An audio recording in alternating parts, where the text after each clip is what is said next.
Conceptual होता जा रहा है, लेकिन फैक्ट बेस्ड आज भी है। तो अभी मैं एक्चुअली एसआई के पद पर चयनित हूँ।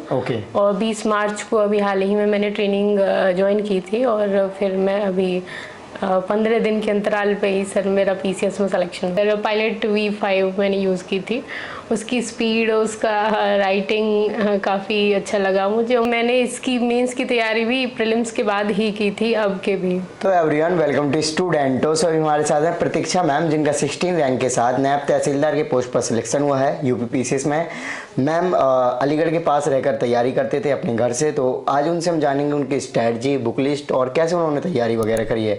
सो अभी तक आपने चैनल को सब्सक्राइब नहीं किया तो चैनल को सब्सक्राइब कर लीजिए, इस वीडियो को लाइक करें। मैम आप अपना नाम और एजुकेशन बैकग्राउंड बताइए। मेरा नाम प्रतीक्षा कटारा है और मेरी जो प्रारंभिक शिक्षा रही है वो 1 क्लास से रही है। फिर उसके बाद मैंने डीएलएड किया था। 2021 में मेरी डीएलएड कंप्लीट हुई है। ओके, सो यूपी पीसीएस या फिर सिविल सर्विसेज की तैयारी वगैरह आपने कब से करना स्टार्ट हुआ किया? सर मैंने ये 2021 में स्टार्ट किया था। मैं यहाँ पर सीएसएम से जुड़ी थी अलीगढ़ में, तो तभी से सर मैंने दूसरा प्रयास मेरा ये था। ओके, आपका ऑप्शनल, मीडियम और ये दूसरा टाइम था, ये बताइए।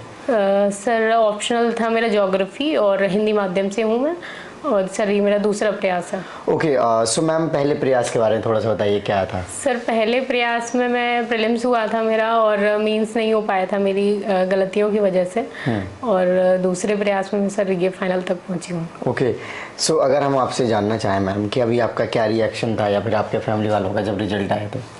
सर बेशक सभी खुश होते हैं रिजल्ट आने पर, चूँकि मैं अपने गाँव की, अपने घर की पहली अधिकारी हूँ, तो सर ये बहुत अच्छा रिएक्शन था सबका।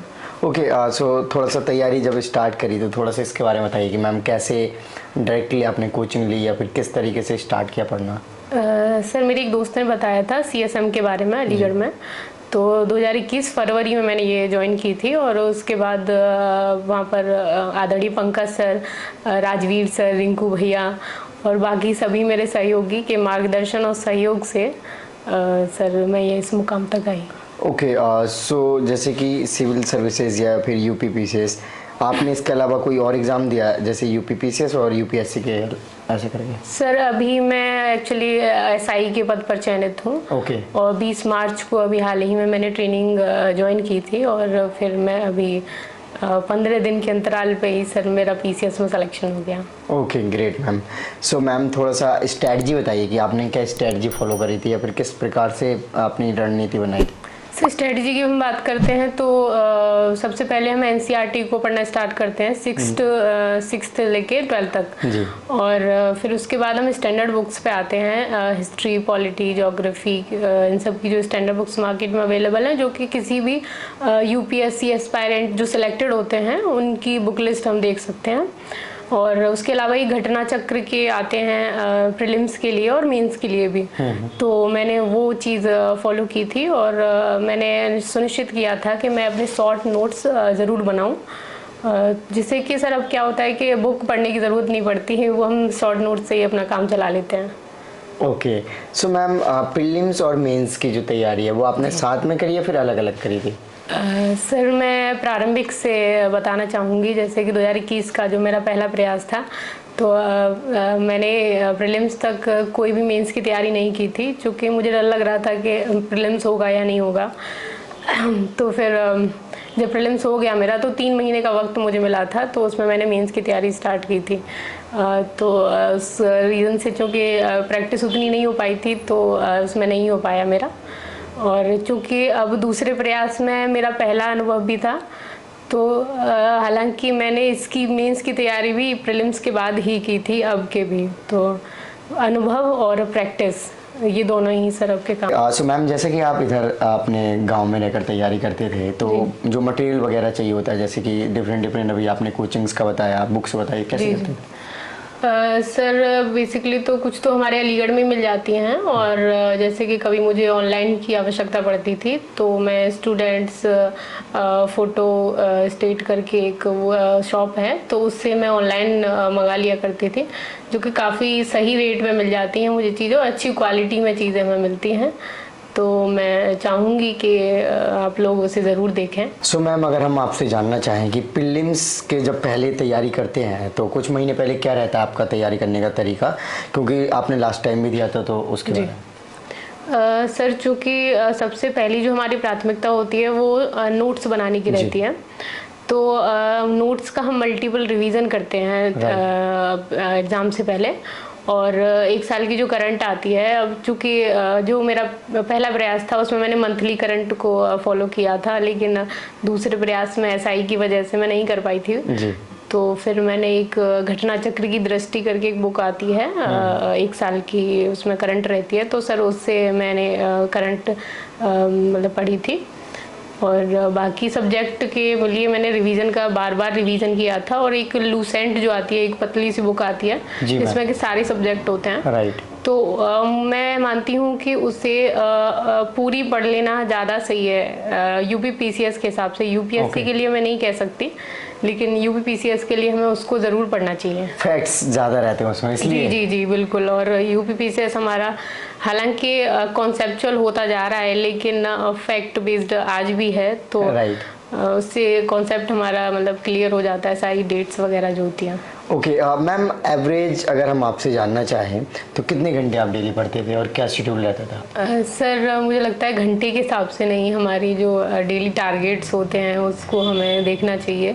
उसके लिए चाहे हमें 10 घंटे, हम बोल सकते हैं 5 घंटे भी हमें लग सकते हैं उसके लिए, और ज़्यादा भी लग सकते हैं, 10, 12, 14 जैसे भी हो। तो अपना डेली का टारगेट सेट कीजिए और उस हिसाब से अपना सुबह से ही और रात तक लग जाइए बिल्कुल कि हमें ये टारगेट अचीव करना ही है आज। ओके, आपने जब फर्स्ट अटेम्प्ट दिया था तो उसमें क्या रिजल्ट रहा था मैम, और क्या कमियां नज़र आई आपको जिनको आपने इम्प्रूवमेंट किया हो, थोड़ा सा इसके बारे में बताइए। सर, मेंस में मेरा रहा था, चूँकि प्रैक्टिस में ज़्यादा नहीं कर पाई थी, चूँकि प्रीलिम्स के बाद ही मैंने ये स्टार्ट की थी मेंस की तैयारी, तो प्रैक्टिस में कमी रही थी कहीं ना कहीं मेरे में। हालांकि फिर भी ऑप्शनल ज्योग्राफी में मेरे 400 में से 222 नंबर थे, जो कि ठीक माने जाते हैं, और 742 मेरा टोटल मार्क्स थे उस टाइम पे जी। तो कुछ ही नंबर से हालांकि मेरा इंटरव्यू कॉल रुका था, लेकिन फिर उससे मुझे लगता है फाइनल सिलेक्शन तो नहीं मिलने वाला था। राइट। हाँ, तो सर प्रैक्टिस सबसे ज़रूरी है मेंस के लिए। Okay, so ma'am, last time जब आपका मेंस के मार्क्स आया तो किस में सबसे कम मार्क्स रहा आपका, या फिर कौन सा पोर्शन आपको वीक लगा? सर, मेरा GS 3 और GS 4 ये बहुत ही बेकार मार्क्स थे इसमें। 200 में से 75 मार्क्स थे मेरे। ओके जी। और इंटरव्यू में मैम कैसा रहा इंटरव्यू? सर, चूँकि मेरा पहला इंटरव्यू था तो काफ़ी अच्छा रेस्पॉन्स मिला था उनकी तरफ से, क्योंकि अब मैंने बताया कि मैं SI के पद पर चयनित हूँ, तो जैसे ही मैंने उन्हें बताया तो उनका काफ़ी अच्छा रिएक्शन था, और पूरा इंटरव्यू मेरा फिर SI बेस्ड ही रहा था। जी जी।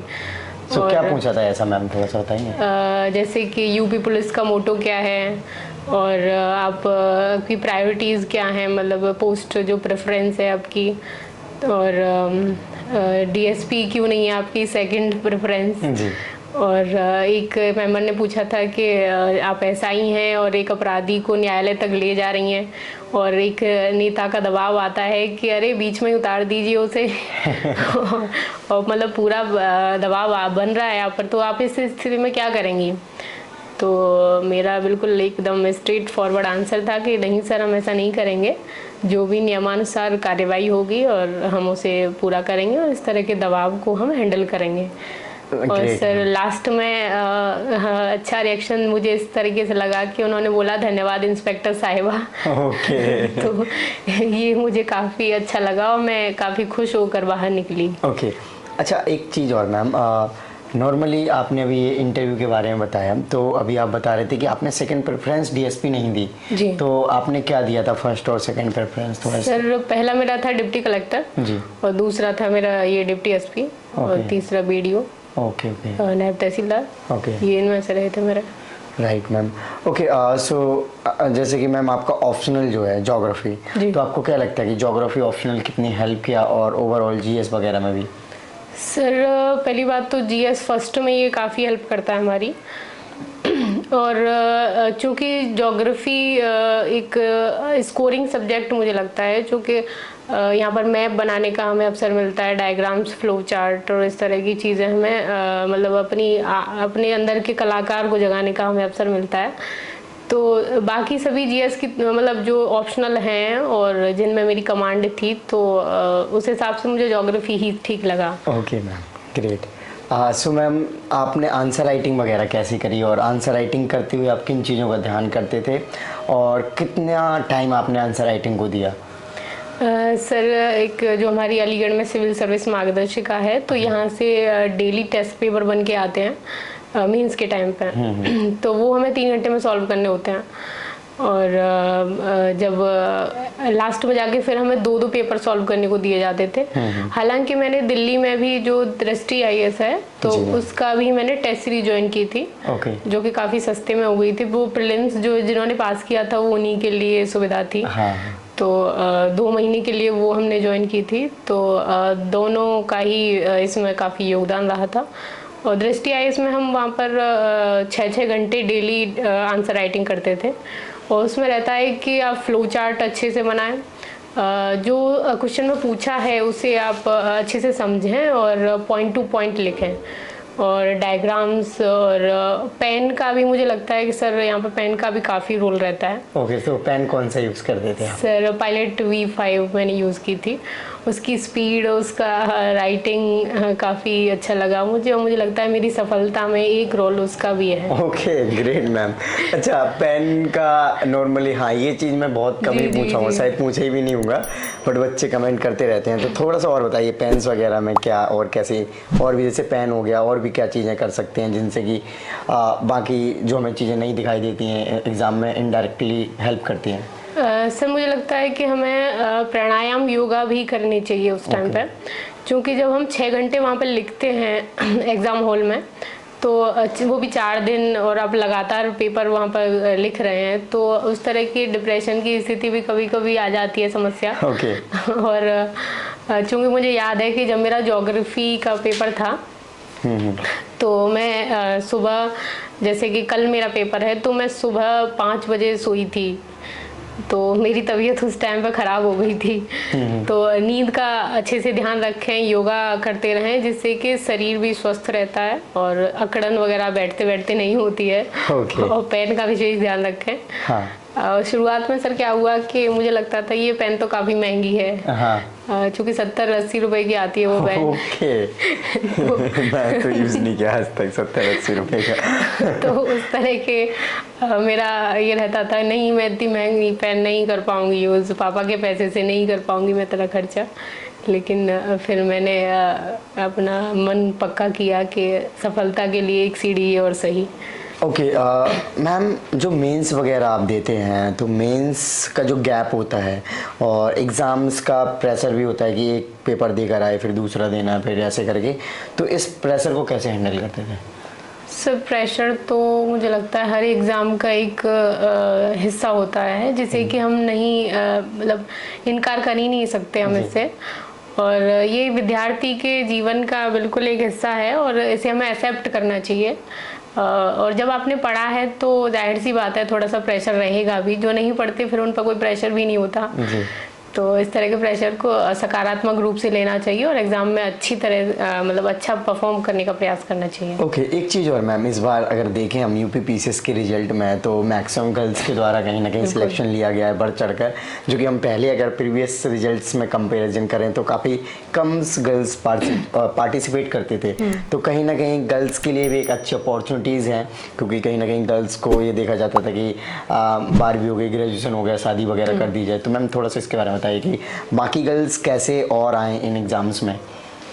सर, मुझे लगता है ये रिजल्ट अपने आप में ही एक मील का पत्थर साबित हो सकता है। मैम, और जैसे कि मैंने देखा है वीडियोस में, जो भी गर्ल्स सेलेक्ट हुई हैं मैं भी, तो काफ़ी अच्छा रेस्पॉन्स मिलता है लड़कियों की तरफ से ही, और काफ़ी छोटी छोटी लड़कियां मेरे से आकर पूछ रही थी कि दीदी कैसे तैयारी करें हम इसकी, और मतलब मुझे उनका जुनून देख के काफ़ी अच्छा लगा। और इस तरह के रिज़ल्ट अगर हम जैसी लड़कियां देती रहेंगी और माता पिता सपोर्ट करते रहेंगे तो बेशक इस समाज का भला होगा। ओके, सो लास्ट में कोई मैसेज देना चाहेंगे जो स्टूडेंट अब यूपीएससी वगैरह की तैयारी करने का सोच रहे हैं? सबसे पहले तो आप एनसीईआरटीज़ को देखिए और फिर स्टैंडर्ड बुक्स पे आइए, जो कि बुक लिस्ट यूट्यूब पे मिल जाती है।